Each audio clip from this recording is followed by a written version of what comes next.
మీ car EMI కట్టలేకపోతున్నారా? మీ car EMI మేము కడతాం. ఈ నెంబర్కి కాల్ చేయండి. హలో నమస్తే, వెల్కమ్ టు సుమన్ టీవీ.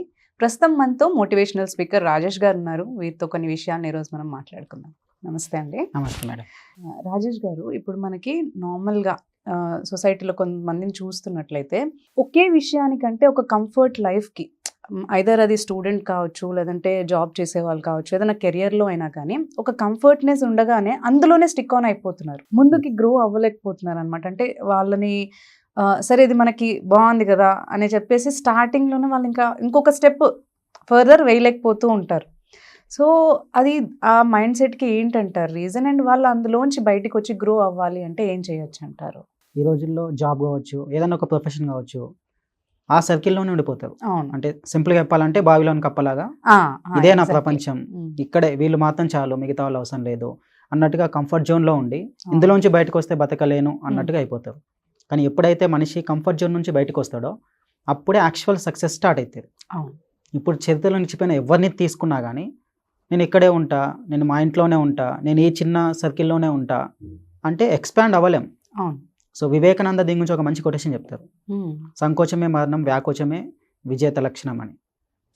అంటే నేను ఇక్కడే ఉండిపోతా, ఇలాగే ఉండిపోతా అంటే నీ లైఫ్ అక్కడికే సెటిల్ అయిపోతుంది. దాన్ని కంఫర్ట్ జోన్ అంటాం. ఎప్పుడైతే దాన్ని బ్రేక్ చేస్తామో అప్పుడు మన రియల్ లైఫ్ స్టార్ట్ అవుతుంది. సింపుల్గా చెప్పాలి అంటే కోడిగుడ్డు చూసి ఉంటాం మనం పగలగొట్టినాం అనుకోండి ఆమ్లెట్ అవుతుంది. అదే పగిలింది అనుకోండి, అంటే ఒక 21 days అందులో ఉండి అదే పగిలింది అనుకోండి, బేబీ బయటకు వస్తుంది. సో ఎప్పుడైతే ఒక మనిషి కంఫర్ట్ జోన్ని తను బ్రేక్ చేసుకుంటాడో ఒక న్యూ బర్త్, కొత్త జీవితానికి నాంది పలుకుతుంది. ఇది ప్రతి ఒక్కరు గమనించుకోవాలి.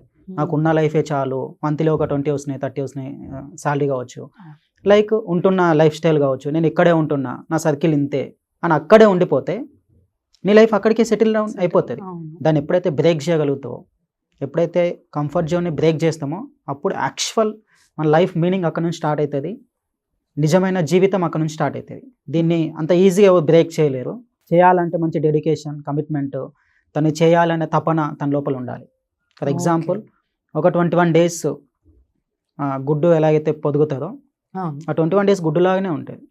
ఆ తర్వాత బేబీ బయటకు వస్తుంది. 21 days అందులోనే తయారవుతూ ఉంటుంది. సేమ్ అలాగే ఒక వ్యక్తి కంఫర్ట్ జోన్ నుంచి బయటికి రావాలి అంటే దానికి కావాల్సిన ఒక ప్రిపరేషన్ చాలా జరగాలి లైఫ్లో. అవన్నీ లైక్ ఏం అవ్వాలనుకుంటున్నాం, దీనికంటే బెటర్ లైఫ్ కావాలనుకునే వాళ్ళు ఈ కంఫర్ట్ జోన్లో ఉండరు. ఉన్నది చాలే అనుకునే వాళ్ళు ఇక్కడే ఉండిపోతారు. సో దీన్ని బ్రేక్ చేయాలి అంటే దానికి తగ్గ డెడికేషన్. నా లైఫ్ ఇది కాదు. ఇప్పుడు నార్మల్ లైఫ్లో సక్సెస్ అయిన ఎవరినైనా చూసుకోండి, ఒక లైఫ్లో ఉన్నంత వరకు ఇంకెన్ని రోజులు అంటే ఇలాంటి లైఫ్లో ఉంటాం, ఈ చిన్న జాబ్లో ఉంటాం, పెద్ద జాబ్ తీసుకోవాలి కదా అనుకున్నప్పుడు చాలా డెడికేషన్గా తీసుకోవాల్సి ఉంటుంది. దాని నిర్ణయాలు చాలా దృఢంగా ఉంటాయి, ఆటుపోట్లు ఎదుర్కొనే ధైర్యం ఉంటుంది. ఎవరికైతే ధైర్య సాహసాలు ఉంటాయో వాళ్ళే కంఫర్ట్ జోన్ని బ్రేక్ చేయగలుగుతారు. ఇది వదిలేస్తే బతకలేను అనే వాళ్ళు అందులోనే ఉండిపోతారు. రిస్క్ దాన్ని కూడా భయపడుతూ ఉంటారు కొంతమంది. ఎందుకు మనం కంఫర్ట్లో ఉన్నాం, రిస్క్ ఉంటుంది అని చెప్పేసి ఎందుకు రిస్క్ పడ్డాం. సో రిస్క్ కూడా ఫేస్ చేసేలాగా ఉండాలేమో. ఎవరైతే బాగా పెద్ద రిస్క్ తీసుకుంటారో పెద్ద రిజల్ట్ వస్తుంది. More risk more result, no risk no result. అంటే రిస్క్ ఉన్న చోట రిజల్ట్ కూడా ఉంటుంది. ఎవరైతే పరిగెత్తితే నాకు ఆయాసం వస్తుంది అనుకుంటే అలాగే చిన్నగా నడుచుకుంటూ పోవచ్చు. అదే పరిగెత్తడం వల్ల మంచి ఆరోగ్యం వస్తుంది. ఆయాసం వచ్చినా కానీ దాని తర్వాత ఆరోగ్యం వస్తుంది. ఎప్పుడైతే మన బాడీకి కరెక్ట్ చెమట చిందించేలా కష్టపడతామో చరిత్ర సృష్టించగలుగుతాం. నేను చెమట పట్టొద్దు, నీ ఇలాగే ఉండాలి అనుకుంటే కష్టం ఎదగడం. అంతే, కంఫర్ట్లో ఉన్నాను ఇంకా ఇంతే, ఇంకా నేను వెళ్ళలేనంటే కష్టం అంటారు. సో రిస్క్ చాలా మంది ఈ రోజుల్లో ఉన్నది చాలే అంటే భయపెట్టించే వాళ్ళు ఉంటారు. ఎప్పుడైతే కంఫర్ట్ జోన్ని బ్రేక్ చేయాలి, అదే నాకు చిన్న జాబ్ వద్దు పెద్ద లైఫ్ కావాలి అనుకున్నప్పుడు చాలా మంది వద్దనే చెప్తారు. ఎందుకంటే కొన్నిసార్లు పేరెంట్స్ కూడా చెప్తూ ఉంటారు, ఇప్పుడు ఏదైనా జాబ్ ఆర్ వాళ్ళకి కావాల్సిన కెరియర్ లో వాళ్ళు వదిలేసి వెళ్దాము అనుకున్నా కానీ ఎందుకులే ఇప్పుడు దీంట్లోనే ఉండు, నీకు అందులోకి వెళ్తే శాలరీ రాదు, అది రాదు, ఇది అని కొన్నిసార్లు వాళ్ళు అంటూ ఉంటారు. సో వాళ్ళ మాట విని మనం కొన్నిసార్లు బ్యాక్ స్టెప్ తీసుకుంటూ ఉంటారు. అంటే మన పేరెంట్స్ కావచ్చు, ఫ్రెండ్స్ కావచ్చు, దగ్గర ఉండే రిలేషన్స్ కావచ్చు, రెండు విధాలు ఆలోచించవచ్చు మనం. ఒకటి వాళ్ళు రియలిస్టిక్గా చెప్తారు, అదే నీకు ఇంత నాలెడ్జ్ ఉంది, నువ్వు ఇక్కడే ఉండగలుగుతావు, అక్కడికి వెళ్ళలేవు, అక్కడికి వెళ్తే అన్ని నీకు మళ్ళీ కష్టాలు వస్తాయి, ఇవన్నీ ఉన్నది పోతుంది, అన్ని పోతుంది అంటారు కదా. అలాంటి ప్రాబ్లమ్స్ వస్తాయి. అనేది ఒక ధోరణి. సెకండ్ వచ్చేసి మన ఫ్రెండ్స్ కావచ్చు ఏదైనా సరే, అదే వీడు ఒకవేళ ఇది వదిలేసి అది చేస్తే నాకంటే గొప్ప సక్సెస్ తీసుకుంటాడేమో అని అనుకుంటారు. సో లైఫ్లో నాకు బాగా నచ్చిన చిన్న కొటేషన్ ఏంటి అంటే, నువ్వు అనుకున్నది సాధించేంత వరకు నీకు అనుకోని కష్టాలు వస్తూనే ఉంటాయి. అంటే నీకు అనుకోని కష్టాలు అన్నీ వస్తున్నాయి అంటే నువ్వు అనుకున్న సాధించలేని అర్థం. ఫర్ ఎగ్జాంపుల్ మనం కలెక్టర్ కావాలనుకుని ఒక గోల్ పెట్టుకున్నాం. కలెక్టర్ అవ్వాలి అంటే చాలా చదువుకోవాలి, ఎంతో డెడికేషన్ ఉండాలి, కాన్సన్ట్రేషన్ ఉండాలి, అన్ని ఎఫర్ట్స్ పెట్టాలి. మా టీచర్ చెప్పిన ఉండే, నేను 10th క్లాస్లో ఉన్నప్పుడు, కలెక్టర్ కావాలనుకుంటే నువ్వు ఎంత నించుంటావో అంత అన్ని బుక్స్ చదివితే నువ్వు అవుతావు. అన్ని చదవాలంటే నీకు ఎంత కాన్సన్ట్రేషన్ ఉండాలి, ఎంత నేర్చుకోవాలనే తపన ఉండాలి, అవన్నీ ఉంటేనే చేయగలుగుతావు. డిసిప్లిన్ ఉండాలి, అన్నీ ఉండాలి. డిసిప్లిన్, పేషెన్స్ అన్నీ ఉంటేనే సక్సెస్ అవుతాం. నేను పేషెన్స్, నాకు ఇవన్నీ వద్దు, డిసిప్లిన్ వద్దు, నేను ఇవన్నీ చేయలేను అనుకుంటే ఇక్కడే ఉండిపోతాం. సో మన లైఫ్లో ఎప్పుడైనా సరే కంఫర్ట్ జోన్ని బ్రేక్ చేయాలి అంటే, బయటి వాళ్ళు ఎన్నో మాటలు అంటూ ఉంటారు. ఉన్న లైఫ్ ఓకే తీసుకోక నీకు అవసరమా, కొత్త లైఫ్ అటు వెళ్ళడం అవసరమా అని చాలామంది అంటారు. అటు వెళ్తే సక్సెస్ అయితే మళ్ళీ నిన్నే మెచ్చుకుంటారు, ఫెయిల్ అయితే మళ్ళీ నిన్ను తొక్కేస్తారు.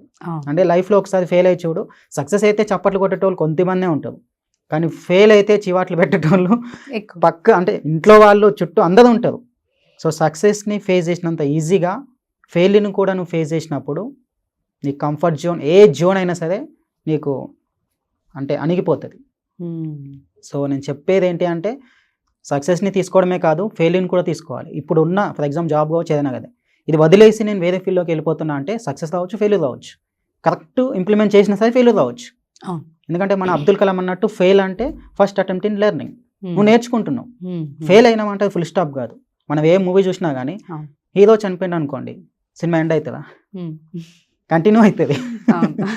ఎప్పుడైతే కరెక్ట్ అంటే సంతోషం దగ్గర ఫుల్ స్టాప్ అవుతుంది, కానీ బాధ దగ్గర ఫుల్ స్టాప్ కాదు. మనం ఏడుస్తున్నాం, ఫెయిల్ అయినామంటే అదొక కామా మాత్రమే, ఫుల్ స్టాప్ కాదు. సో ఫెయిల్ అనేది కామాస్ మాత్రమే, సక్సెస్ మాత్రమే ఫుల్ స్టాప్. ఏదైనా సరే సక్సెస్ అయిన తర్వాత ఎస్ నేను సక్సెస్ అయినా అని చెప్తారు, కానీ ఫెయిల్యూర్ అయితే ఎందరో తిడుతూ ఉంటారు. ఎందుకు తిడుతూ ఉంటుంది, ఎందుకు ఇవన్నీ అంటూ ఉంటుంది అంటే, నువ్వు సక్సెస్ అయ్యేంత వరకు ఈ సమాజం నిన్ను ద్వేషిస్తూనే ఉంటుంది, ఎవ్వరు సపోర్ట్ చేయరు. కానీ సక్సెస్ అయితే మాత్రం అందరూ సపోర్ట్ చేస్తారు. ఎందుకంటే తన సక్సెస్, అదే మా ఊరు సక్సెస్ అయ్యిండు, నాకు ఇట్లా లైఫ్లో ఎక్కడైనా ఉపయోగపడతాడని. సో ఈ కామాస్ చూస్తూ కోమాలో ఉండిపోకుండా, అంటే ఏడుస్తూ ఉండకుండా ఫుల్ స్టాప్ కోసం కష్టపడాలంటారు. Yes madam. ఓకే, సో పర్సిస్టెంట్గా కాన్స్టెంట్గా అదే డెడికేషన్తో మనం ముందుకు వెళ్ళాలని అంటున్నారు. Yes madam. వెల్ సెడ్ అండి. Thank you so much. Thank you madam.